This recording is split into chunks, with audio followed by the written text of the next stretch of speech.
Em nome do Pai, do Filho e do Espírito Santo. Amém. Inspirai ao Senhor as nossas ações e ajudai-nos a realizá-las, para que em vós comece e para vós termine tudo aquilo que fizermos. Por Cristo, Senhor nosso. Amém. Santa Maria, Mãe de Deus, rogai por nós. Em nome do Pai, do Filho e do Espírito Santo. Amém. Muito bem, grande alegria estar com vocês hoje nessa transmissão ao vivo no dia de São Pio, né? O Padre Pio. São Pio de Pietrelcina. O Padre Pio é um sacerdote providencial. E essa é a grande verdade. Deus manda os santos certos na hora certa. E nós, no século XX, recebemos o Padre Pio. Claro, ele nasceu no século anterior, mas só para... A maior parte da sua vida foi no século XX. No século XX tivemos esse grande sacerdote que foi uma resposta de Deus antecipada para a crise de identidade do sacerdócio que a igreja iria viver. Ou seja, acho que eu não digo grande coisa se eu disser para vocês que existe, sim, uma espécie de crise de identidade do sacerdócio na igreja. Por quê? Porque aquilo que a Igreja Católica sempre teve com muita clareza, nos últimos tempos, as coisas vão como que escorregando numa direção que a gente vê claramente que é um conceito de sacerdócio que não é católico. Ou seja, exatamente a visão de Lutero. Então, é interessante a gente notar, e acho que nós vimos isso com toda clareza no nosso curso sobre Lutero. Se você ainda não fez o curso sobre Lutero, valeria muito a pena, né? É um dos cursos que eu fiz recentemente, e acho que dá para dizer que é o melhor curso, que me fez um bem imenso. A mim, pessoalmente, estudar com profundidade, não é? Todos os acontecimentos da vida de Lutero, como é que as coisas aconteceram. E é impressionante. Impressionante. Como a gente vê acontecer hoje coisas semelhantes àquelas que aconteceram há 500 anos atrás com Lutero, só que com um método diferente. Qual a diferença? A diferença é que Lutero fez a revolução dele destruindo o sacerdócio e a missa de forma clamorosa e bruta. Lutero é um touro numa sala de cristais. Ele entrou arrebentando tudo. Hoje nós vemos que a metodologia mudou. Nós estamos escorregando lentamente, sem aquela brutalidade de Lutero, mas escorregando para uma mentalidade luterana sobre a vida espiritual católica e sobre o sacerdócio. Vamos logo dizer com clareza do que é que eu estou me referindo. Veja só, a gente pega o Padre Pio. O que está muito claro na vida do Padre Pio? Primeira coisa, na configuração dele a Cristo, que fez com que ele tivesse, inclusive, os estigmas, as chagas de Cristo, ele oferecia o seu sofrimento pela salvação das almas. Isso o Padre Pio fez o tempo todo. E isso todos nós podemos fazer. É o nosso sacerdócio batismal. O Padre Pio podia e fez, e ele nos ensina a fazer. Só que isso é algo absolutamente abominável para os protestantes. Por quê? Porque esse é o coração, digamos assim, da diferença entre nós, católicos, e os protestantes. Nós, católicos, cremos que Deus pode nos modificar, pode modificar a nossa alma de tal forma que nós possamos oferecer algo a Deus. Essas são as obras. Ou seja, através da fé, a gente crê, e através da fé, a gente aceita a justificação, a gente aceita a obra de Cristo que entra em nós, claramente através do sacramento do batismo, não é? Ou quando a gente perde o estado de graça, entra através da confissão. Então, essa modificação em estado de graça, nós podemos e estamos unidos a Cristo, e porque estamos unidos a Cristo, podemos oferecer a Deus um sacrifício. Um sacrifício da nossa própria vida. Ou seja, podemos oferecer a Deus obras meritórias. Obras que alcançam meritoriamente a salvação dos outros. Graças. Isso é bem católico. Isso é o Padre Pio. É o Padre Pio, e ainda nem estou falando do sacerdócio dele, estou falando só de ser humano batizado. Ele, como ser humano batizado, membro da igreja, filho de Deus, uniu seus sofrimentos aos sofrimentos de Cristo, e com isso, ele sabia, estava resgatando as almas. Como as criancinhas lá de Fátima, também aprenderam de Nossa Senhora, quereis oferecer-vos a Deus? E as crianças dizem, queremos. E receberam a graça de Nossa Senhora, e dali para frente começaram a oferecer sacrifícios pela salvação das pessoas. Isto é um mistério da nossa fé católica. É, por exemplo, o que vivem as carmelitas. Ontem começamos a novena de preparação para o dia de Santa Teresinha, do Menino Jesus, não é? Santa Teresinha, o que ela entrou no Carmelo? Para quê? Para se oferecer. Para se oferecer a Deus. Qual é a vida de uma carmelita? Oferecer sua vida, né? A Deus pela salvação. É um apostolado. É uma vida contemplativa de oração, de intercessão, de oferecimento. Então, tudo isso é tão católico. Tudo isso é tão extraordinariamente católico. Padre Pio, as criancinhas de Fátima, Santa Teresinha. Já está dando para ver que no nosso site nós nos cercamos desses amigos, né? E que isso tem tudo a ver com o nosso oferecimento. Mas Lutero e o protestantismo abominam isso. Ou seja, nós somos salvos pela fé, ponto, com uma visão completamente disparatada de fé, e nós não podemos nos oferecer. Bom, e aí? Bom, já começou a grande diferença por aí. Ou seja, para ele as obras não valem nada. Mas tem outra coisa que Lutero abomina mais ainda, que é consequência dessa primeira doutrina, que é o sacerdócio católico e a Santa Missa.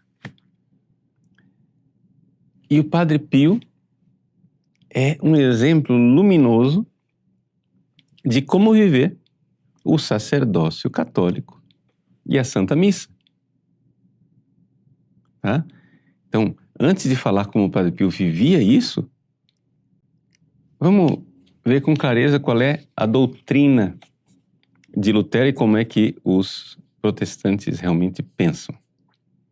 Veja só, eu vou ler para vocês um pequeno parágrafo, traduçãozinha que eu fiz, um paragrafinho, de uma obra de Lutero, de 1521.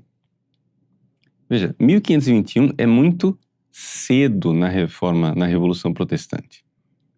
As 95 teses de Lutero foram em 1517.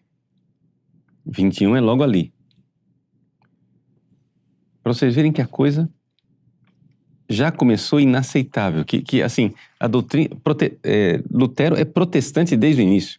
Essa ideia que as pessoas têm de que, Lutero era um frade bonzinho, ele queria reformar a igreja, resolver o problema da igreja porque tinha muito padre depravado e devasso, e ele começou a denunciar a depravação dentro da igreja. E aí a igreja católica lá de Roma, o Papa intolerante, foi forçando Lutero, e Lutero não queria fundar outra igreja, mas ele foi forçado, coitadinho. Não, ele não foi forçado, coitadinho. Ele era protestante, revoltado desde o início e inaceitável. Nós estamos aqui bem no início. E ele diz: se o sacerdócio e a lei não são nada, os sacrifícios e as obras que, segundo a lei, devem ser feitos pelo sacerdócio são muito menos. O que se deduz disso, diz Lutero, na sua De Abroganda Missa Privata, é o nome do escrito dele de 1521, que a missa privada deve ser abrogada. Vejam as consequências que ele tira. Número 1. As leis do Papa são invenções e mentiras. Eu estou lendo esse texto aqui porque é um texto moderado, equilibrado e educado de Lutero. Porque os xingamentos de Lutero contra o Papa, o sacerdócio e a missa são uma coisa de fazer corar qualquer um de vergonha. Da vergonha de ler. Eu peguei um parágrafo aceitável. Número 2. E o seu sacerdócio, ou seja, o sacerdócio do Papa, o sacerdócio papista, são um ídolo e uma mera aparência externa. A expressão que ele usa em latim, idolum et larvam. Ou seja, o sacerdócio que o Padre Pio viveu, né, e que nós católicos amamos tanto, é um ídolo para Lutero. E quem está falando isso é o Padre Martinho Lutero, ordenado sacerdote. Ele era sacerdote. Número 3, terceira consequência. As missas, que eles chamam de sacrifício, são uma idolatria e impiedade. Perdão, são a suma idolatria e impiedade. Gente, isso daqui é uma coisa tão blasfema e ofensiva para um católico, que é uma coisa absurda. Missas vero, quas sacrificia vocant, esse summum idolatriam et impietatem.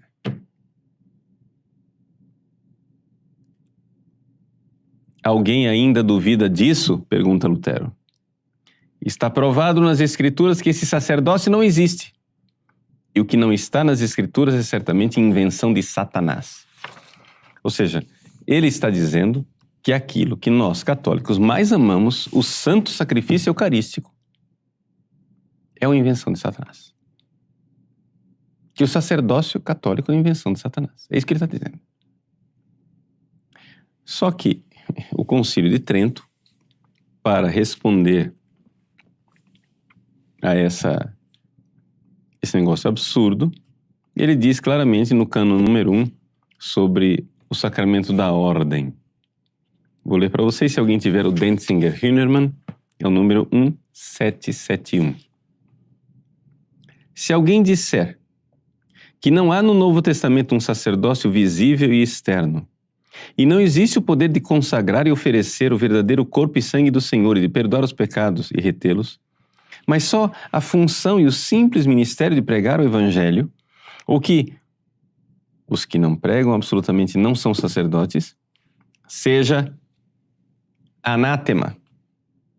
Ou seja, a opinião luterana é claramente excomungada dentro da Igreja Católica. Só que as pessoas estão perdendo a noção do que é o catolicismo.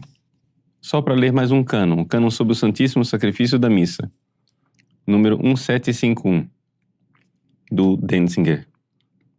Se alguém disser que na missa não se oferece a Deus um sacrifício no sentido verdadeiro e próprio, verum et proprium sacrificium, ou que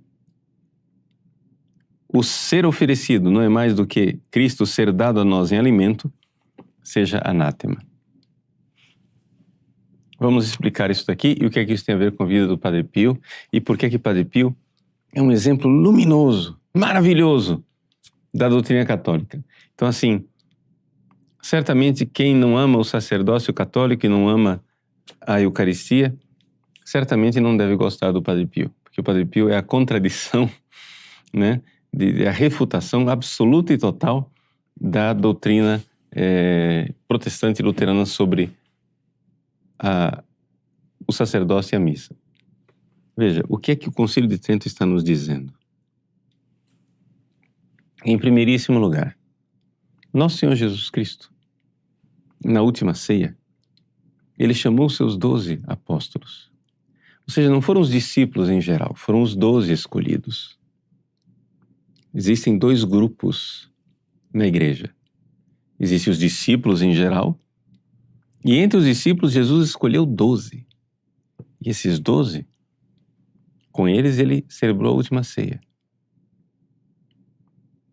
Estando as portas fechadas, mais ninguém, ele ordenou aqueles 12 apóstolos sacerdotes e instituiu a Eucaristia. Isto é o meu corpo, isto é meu sangue. E ali Jesus fez a união entre aquilo que ele estava fazendo ali na mesa e o sacrifício da cruz que ele iria oferecer. E disse: fazer isso em memória de mim. E nós católicos acreditamos nisso. Acreditamos que cada sacerdote, cada padre que sobe no altar está oferecendo a Deus o santo sacrifício do Calvário, renovado de forma incruenta, ou seja, sem derramamento de sangue. Vamos entender claramente. O Padre Pio recebeu carismas especiais. Então, ele mostra isso de forma mais clara. Todo sacerdote, Padre Paulo inclusive, o padre da sua paróquia também, quando ele sobe ao altar para celebrar a missa, ao fazer a consagração na missa, ao dizer, pegar o pão ali e dizer, isto é meu corpo, e pegar o vinho e dizer, isto é o meu cálice do meu sangue, o sangue da nova e eterna aliança, etc. Ali, o padre, ao fazer aquela consagração, está renovando de forma sacramental aquele sacrifício do Calvário, onde Jesus, como vítima, se oferece a Deus. Pergunto, na missa, Jesus está sofrendo? Não, ele não está sofrendo. Ele sofreu uma vez por todas há 2000 anos atrás. Seria uma coisa horrível que nós celebrássemos missa para fazer Jesus sofrer. Isso seria absurdo. Jesus não sofre na missa. Mas nós temos que entender que lá no Calvário aconteceram duas coisas diferentes. Aconteceu um crime e aconteceu um sacrifício de amor. Quando você olha para Jesus crucificado, o que você vê ali? Aquele homem todo ensanguentado, condenado à morte, morrendo ali na cruz. Ali você está vendo um crime. É o que você consegue fotografar. Quando você vai lá e assiste o filme do Mel Gibson, o que é que você vê ali? Um crime. Mas exatamente porque o crime não dá para ser filmado, perdão, o crime é a única coisa que dá para ser filmada, e não dá para filmar o sacrifício de amor, o que é que Mel Gibson fez? Ele pegou as cenas do sacrifício do Calvário, de Jesus, e entrecortou com cenas da última ceia. Para que a gente pudesse ver o invisível, ver que quando ele está lá, na hora que está levantando o corpo de Cristo na cruz, a cruz está sendo levantada e de repente corta a cena. E aparece Jesus na última ceia dizendo, isto é o meu corpo. Quando ele está lá, que o sangue está sendo derramado, corta a cena e diz lá na última ceia, isto é meu sangue derramado. O Mel Gibson conseguiu colocar ali de forma visível aquilo que é invisível. Então no Calvário está acontecendo duas coisas. O crime e o sacrifício de amor. As duas coisas. Como não dá para filmar o coração de Jesus para ver o sacrifício de amor, Jesus deixou uma radiografia do seu coração na hora do Calvário, quando ele disse na última ceia, isso é meu corpo, isso é meu sangue. Isso é maravilha. Maravilha do amor de Cristo. Então, quando o padre celebra a missa, ele renova este sacrifício de amor que foi realizado no Calvário. Não o crime. Não há derramamento de sangue, mas há o sacrifício de amor.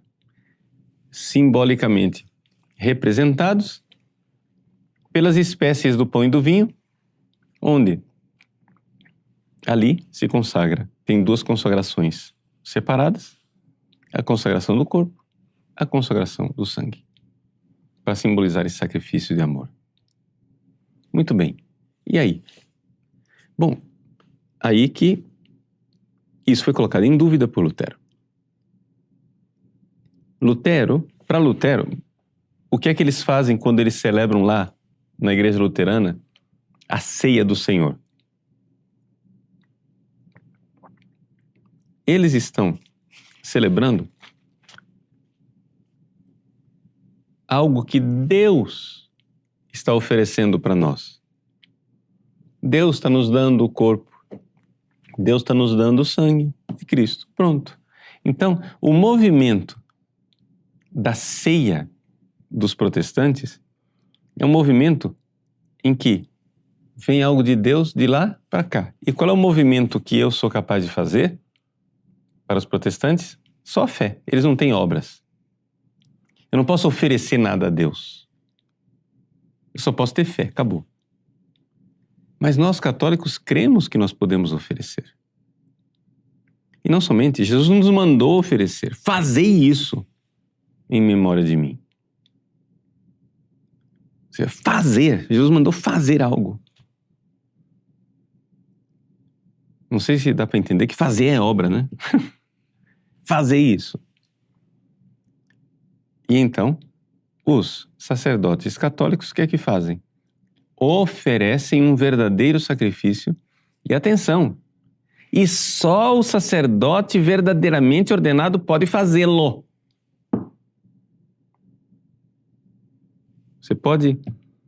Você tem 1,2 bilhões de católicos no mundo.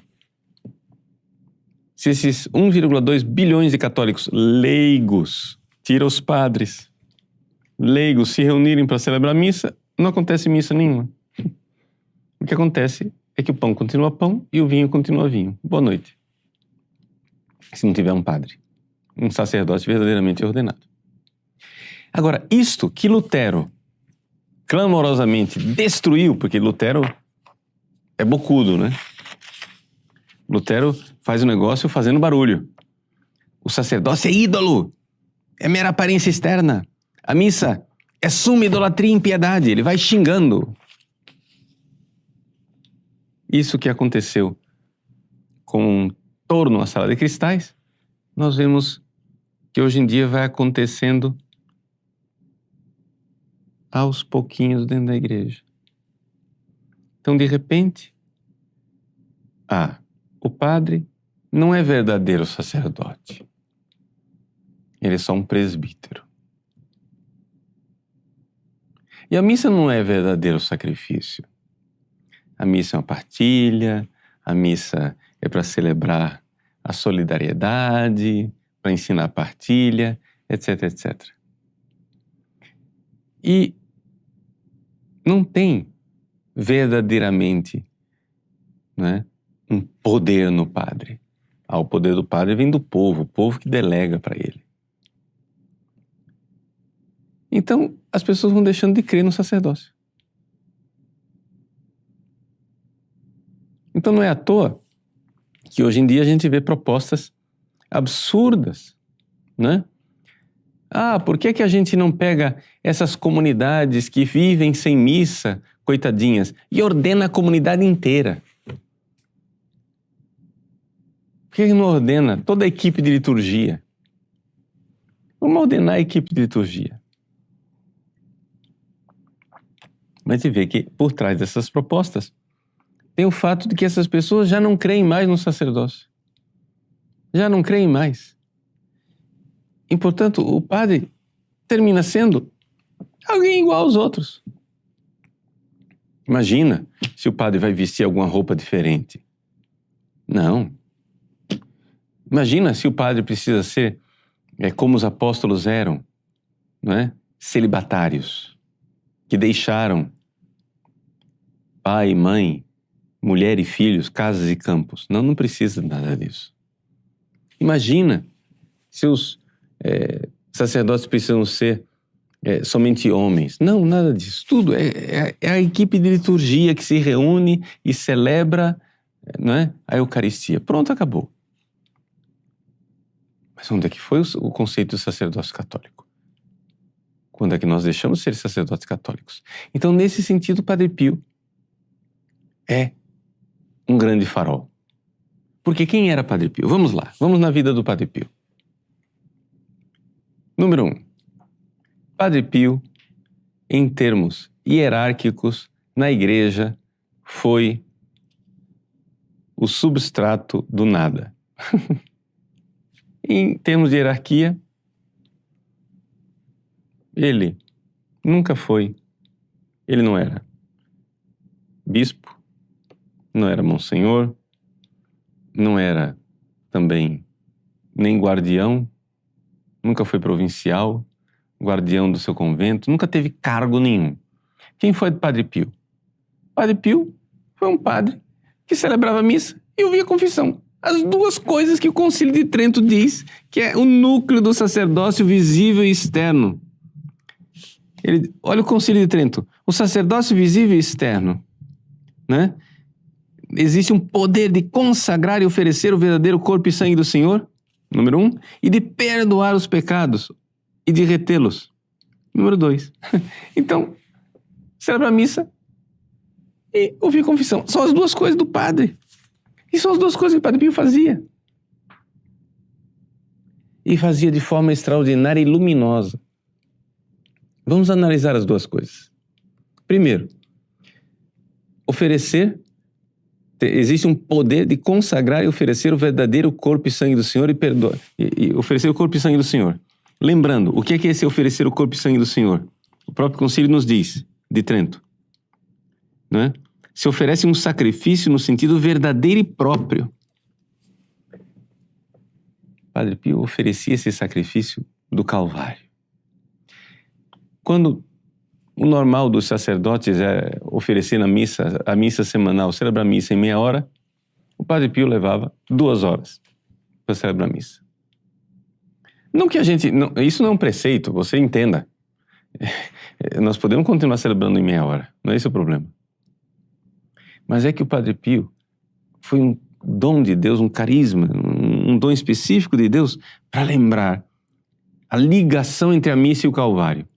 De tal forma que ele vivia, e existem várias testemunhas que atestam isso, que ele vivia misticamente o sacrifício do Calvário dolorosamente na entrega.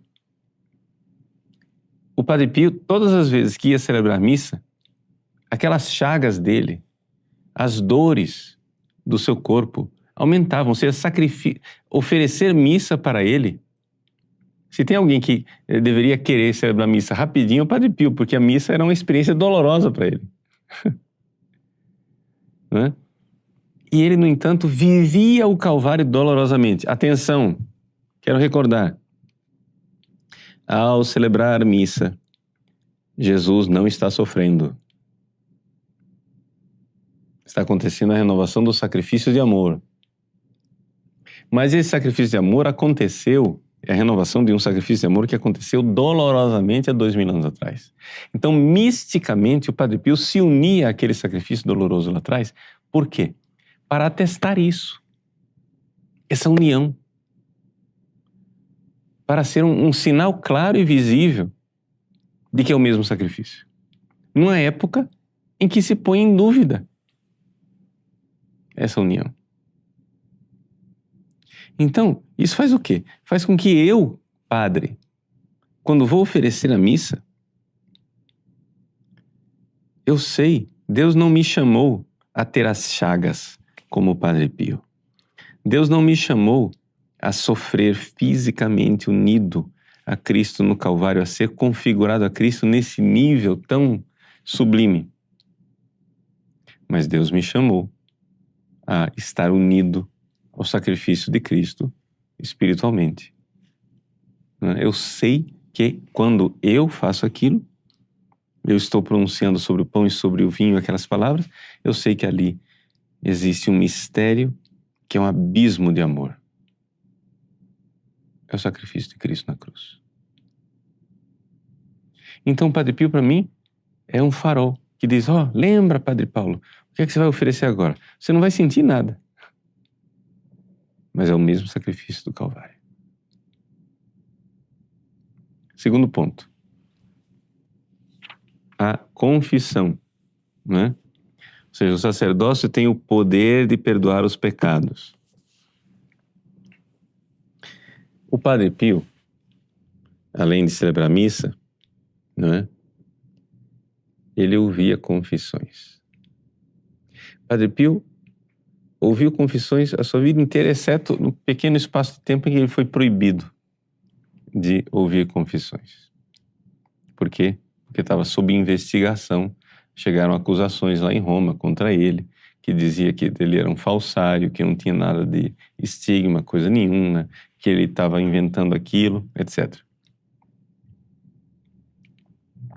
Chegaram até acusações de ordem sexual, onde falaram que as dirigidas espirituais dele eram amantes, etc, etc. E é claro que isso tudo chegou lá a partir de calúnias miseravelmente, vergonhosamente, vindas do próprio clero. Ou seja, a diocese onde o Padre Pio era padre, né? A diocese de Manfredônia, infelizmente, tanto o bispo como alguns padres não tinham uma vida exemplar. E exatamente começaram a perseguir o Padre Pio. Mas isso deixa para lá. Essa não é a parte importante. A parte importante da história é que o Padre Pio, durante a sua vida inteira, ouviu horas e horas e horas de confissão. No início, né, ele ouvia até 18 horas de confissão por dia. E o Padre Pio, as confissões que ele ouvia, não duravam mais do que 3 minutos. Raramente durava mais do que 3 minutos, só num caso mais complexo, etc e tal. Mas a maior parte das confissões do Padre Pio duravam 3 minutos. Isso quer dizer que o Padre Pio, segundo cálculos que algumas pessoas fizeram, ele provavelmente ouviu na sua vida 5 milhões de confissões. E como é que ele ouvia essas confissões? Bom, a primeira coisa, é uma coisa que pode parecer meio assim, falta de misericórdia e de amor, e no entanto a suma misericórdia e o amor. Aqui o Concílio de Trento diz que ele tem o poder de perdoar e de reter os pecados. Quer dizer o seguinte, o padre, se o padre não perdoar, né, o próprio Jesus disse isso no capítulo 20 de São João. Jesus soprou o Espírito Santo sobre os apóstolos e disse: recebeu o Espírito Santo. Aqueles a quem vocês perdoarem os pecados serão perdoados. Aqueles a quem vocês não perdoarem não serão perdoados, ou seja, serão retidos. Então, um padre pode chegar a dizer: eu não absolvo. Claro que ele não pode dizer isso simplesmente por capricho. Mas o padre pode negar a absolvição. Por quê? Porque ele pode ver que aquele penitente não está disposto. E o Padre Pio fazia isso. E fazia isso por suprema caridade. Ele tinha o carisma de ler os corações, né? Ele conseguia ver nas almas qual era a coisa que a pessoa tinha. É interessante, tem um caso de um alemão que foi se confessar com o Padre Pio. Ele era casado com uma italiana. Só que esse alemão... deixa eu contar a história para você entender o que é que eu estou... a verdade que eu estou tentando expressar. Então o alemão foi lá se confessar com o Padre Pio, e esse alemão ele era metido com espiritismo, teosofia, essas coisas, e não tinha fé católica. Ele ia à missa no domingo porque a mulher dele era católica, era italiana. mas não acreditava de verdade na confissão. Então ele foi lá confessar com o Padre Pio e disse para o Padre Pio: olha, a confissão é um excelente recurso pedagógico inventado pela Igreja Católica. Aí o Padre Pio disse para ele: então todas as suas confissões foram falsas e sacrílegas. Se levanta, pense direito quando foi a sua última confissão válida. Espere aqui. Se levantou e foi atender a confissão das mulheres na igreja, porque o Padre Pio atendia os homens na sacristia e as mulheres no confessionário na igreja. Depois de algum tempo, o Padre Pio voltou. E aí? Quando foi sua última confissão? E o testemunho escrito por esse alemão, ele diz assim: olha, quando o Padre Pio disse que as minhas confissões eram sacrílegas e falsas, eu fiquei tão perturbado interiormente que eu fiquei pensando, então eu vi que eu precisava confessar de verdade. E me veio aquela moção da graça de que eu precisava me confessar de verdade. E aí eu pensei, bom, eu vou ter que fazer uma confissão geral. Começar desde o início. Desde o meu batismo. Aí o Padre Pio voltou. Ele foi. Então, lembrou quando foi sua última confissão? Válida? Aí quando ele disse que queria começar desde o batismo, o Padre Pio disse assim: não, a última confissão válida que você teve foi na sua lua de mel. Comecemos daí. O cara se espantou. E ficou paralisado, não conseguia dizer mais uma palavra. Já que ele não falava, o Padre Pio começou a recitar os pecados dele. Então você fez isso e tal coisa, assim, e colocando as circunstâncias, ele dizendo, começou a recitar os pecados que ele precisava confessar. Essa é a sua confissão, pronto, deu absolvição, vai embora. Então o Padre Pio tinha esse era um dom de quantas e quantas vezes as pessoas iam confessar fazendo teatro, fazendo de conta que estavam arrependidas, e o Padre Pio desmascarava, né? Às vezes o Padre Pio não era bolinho, né? Não era fácil. Tinha um temperamento assim, né? E ele fala: mentiroso! Fechava a porta da grade do confessionário e pronto, a pessoa tinha que sair. E quantas pessoas se converteram assim? Quantas pessoas se converteram porque encontraram um sacerdote santo e zeloso que disse: pare de fazer teatro diante de Deus. Porque ele tinha esse carisma de desmascarar a pessoa. Quem está querendo enganar? E então, ele lembrava os pecados da pessoa, né? E detalhes, inclusive, que as pessoas não se lembravam. Essa maravilha onde cada um era colocado diante da presença de Deus, do sacerdote que perdoava os pecados ou retinha esses pecados.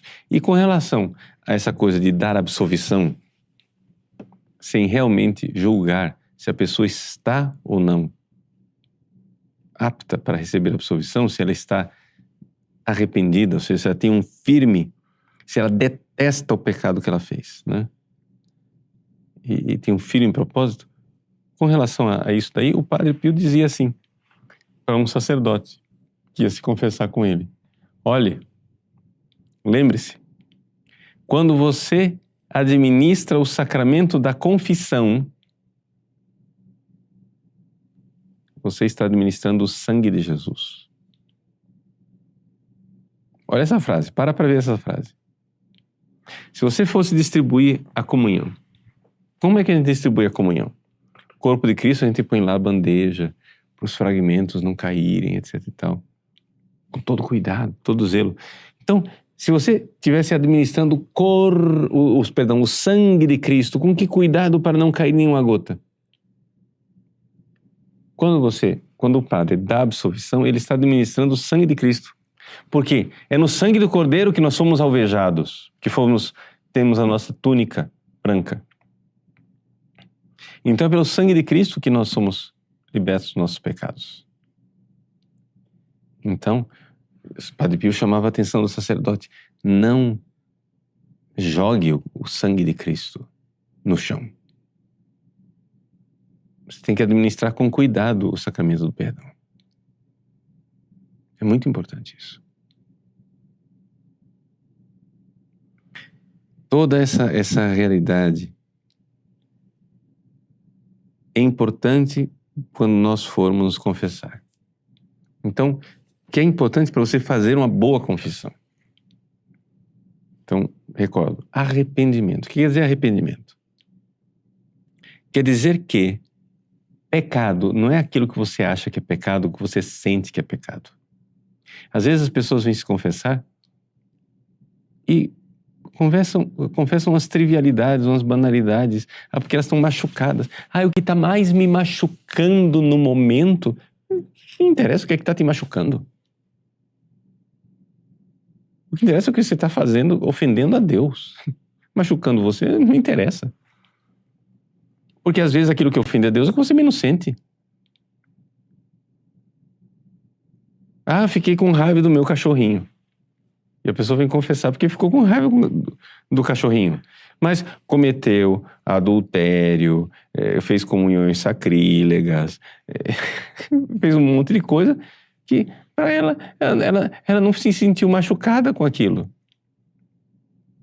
Mas essa pessoa não tem informação. Gente, pecado não é o que você sente que é pecado. Pecado é aquilo que Deus revelou que é pecado. Deus nos disse quais são os pecados. Então a gente acredita. E porque nós cremos, então é necessário colocar um ato de vontade, e isso, arrependimento, não é sentimento. O arrependimento não é sentimento. Você pode sentir alguma coisa, mas o arrependimento é um ato de vontade onde eu detesto aquilo que eu fiz, porque Deus está me dizendo que aquilo é pecado. Não porque eu tenho algum sentimento. Sei lá, vamos supor que eu goste de uma coisa pecaminosa, sei lá, uma droga. Eu continuo gostando daquilo. Mas Deus me revelou que aquilo é pecado, então eu detesto aquilo com um ato de vontade, mesmo que eu continue tendo uma atração por aquilo. Então arrependimento é isso. É necessário então ter esse arrependimento e o propósito de largar todos os pecados mortais de uma vez e para sempre. Então, os pecados mortais têm que ir todos de uma vez e para sempre. Padre, mas como que eu vou garantir que eu não vou mais pecar? Não, Deus não está pedindo garantia. Deus está pedindo um propósito. Garantia é outra coisa. Deus não pede garantia. Deus pede propósito. Você tem um firme propósito? Tem. Então, muito bem. Quanto mais firme for esse propósito, melhor. Então, para confessar bem. E como o Padre Pio notava isso nas pessoas. Enxergava. Pessoas que viviam em adultério, tinha amantes, por exemplo, teve um homem que uma vez foi lá se confessar com ele, um italiano, que começou a se confessar. O Padre Pio, você está mentindo. Pum, fechou a porta e vai embora daqui. E ele saiu transtornado, com raiva do Padre Pio. E começou a esbravejar e falar para todo mundo como que ele me tratou, não sei o que, etc e tal. E as pessoas que já conheciam o Padre Pio disseram: escuta, eu acho que o padre tem alguma razão, hein? Você examine sua consciência, que tem alguma coisa. E o fulano, então, deixou sair acho que é porque eu tenho um relacionamento com uma mulher que não é a minha. Entende? Não adianta. Eu vou largar 99% dos pecados mortais. Você tem que largar todos, meu irmão. Senão, por mais bonzinho que seja... Não precisa nem ser bonzinho.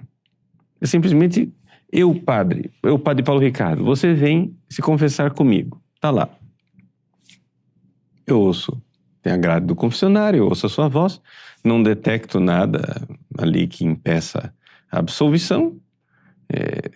E dou absolvição. Pronto. Mas você estava escondendo um pecado mortal. Sabe o que aconteceu com você? Você continua com todos os pecados mortais que você tinha antes. Não valeu a absolvição. Então, como eu não tenho o carisma do Padre Pio, você me engambelou, me enganou. Não, você não engana Deus, porque a confissão é para Deus. Então não valeu. Então algumas pessoas ficam, né, durante anos com aquela série de confissões mal feitas. Um exemplo que eu aprendi quando eu era jovem, até antes de entrar no seminário, quem me ensinou foi o padre José Crevacoli. Ele disse assim: a confissão é como os botões da batina. Se você erra o primeiro botão e sai colocando os outros botões, quando você chega no final, tá faltando um. Então, para você consertar aquilo, não adianta você consertar só 2 ou 3. Você tem que tirar tudo e refazer outra vez. Todos os botões. Então, o que acontece com a confissão é a mesma coisa. Se você, há 20 anos atrás, escondeu de propósito um pecado, de propósito, não estou falando esquecido, tá? Você esqueceu e não foi culpa sua, não foi por negligência. Eu fiz um bom exame de consciência, anotei meus pecados, mas não me lembrei de tal pecado. Se você não está escondendo e o padre absolveu, aquele pecado esquecido também está absolvido. Mas o problema é que tem gente que esconde o pecado. Não, é muito feio, é muito vergonhoso. Sei lá, imagine uma senhora que quando era jovem cometeu um pecado de luxúria e nunca revelou para ninguém, nunca teve coragem de dizer para ninguém, nunca contou para o marido, porque ela fez isso antes de casar, nunca contou para o marido, nunca contou para padre nenhum, etc e tal, e foi se confessando. Faz 50 anos que ela se confessa, confessa, 50 anos confessando, e nunca contou isso. Não porque esqueceu, nunca contou isso porque tinha vergonha, se escondia. Resultado da história, você tem 50 anos de confissões inválidas. Sim, senhor. 50 anos de confissões inválidas. Para valer agora, você tem que fazer o quê? Confessar desde a última confissão válida. Quando foi sua última confissão válida? Escondeu o negócio lá atrás? Os botões foram todos colocados fora da casa certa. Então você tem que recomeçar tudo lá atrás, até para refazer. Então o Padre Pio, ele tinha essa coisa, ele lia a alma da pessoa. Disse, você tem que refazer as confissões. Vamos começar da sua última confissão válida. Quando foi sua última confissão válida? Eu quero fazer a confissão. Não precisa, tal confissão foi válida. A partir daí, vamos. Né? Eu queria ter um confessor desse que me revelasse as coisas que eu por acaso tenha esquecido, né? Ou tenha feito de mal feito. Mas é tão importante essa realidade do sacerdócio. Então, gente, vejam só. Hoje, celebrar Padre Pio, para nós é uma grande alegria. Celebrar Padre Pio e essas duas realidades que foram negadas por Lutero, pelo protestantismo, que são o centro do sacerdócio católico, não é? E que foram vividas de forma tão clara e exuberante pelo Padre Pio. O Padre Pio não teve grandes cargos, não foi importante aos olhos do mundo. Ele foi um padre que, aliás, nem era um grande pregador, né? Você ouve as gravações da voz do Padre Pio, mal dá para entender o que ele está falando, né? Aquela voz, né? Então, não era conhecido pelas pregações, não foi conhecido porque foi um escritor, um grande autor espiritual, né? Não. O que ele fez? Celebrou missa e ouviu confissões. E com isso ele é um farol para os sacerdotes, né, desses últimos tempos agora, do século XX e XXI. Por quê? Porque, miseravelmente, as doutrinas do Lutero estão entrando não com a virulência do Lutero, mas com a sutileza, né, de adaptações, onde no fundo a gente termina não crendo mais no sacerdócio católico. Então que o Santo Padre Pio de Pietrelcina venha realmente em nosso socorro com sua intercessão, com o seu exemplo, não é? E que ilumine não somente a nós sacerdotes, mas a todos os fiéis católicos a vivermos verdadeiramente a nossa fé santíssima, que nos últimos tempos é tão abalada por ventos de inovações e de adaptações que, no fundo, farão com que a gente perca aquilo que nós temos de mais precioso, que é o santo sacerdócio e a divina Eucaristia. Que Deus abençoe você. Gostaria de abençoar com a relíquia, né, do nosso Santo Padre Pio, para concluir esse programa e pedir as graças de Deus sobre cada um de nós. O Senhor esteja convosco, Ele está no meio de nós. Abençoe-vos o Deus Todo-Poderoso, Pai, Filho e Espírito Santo. Amém.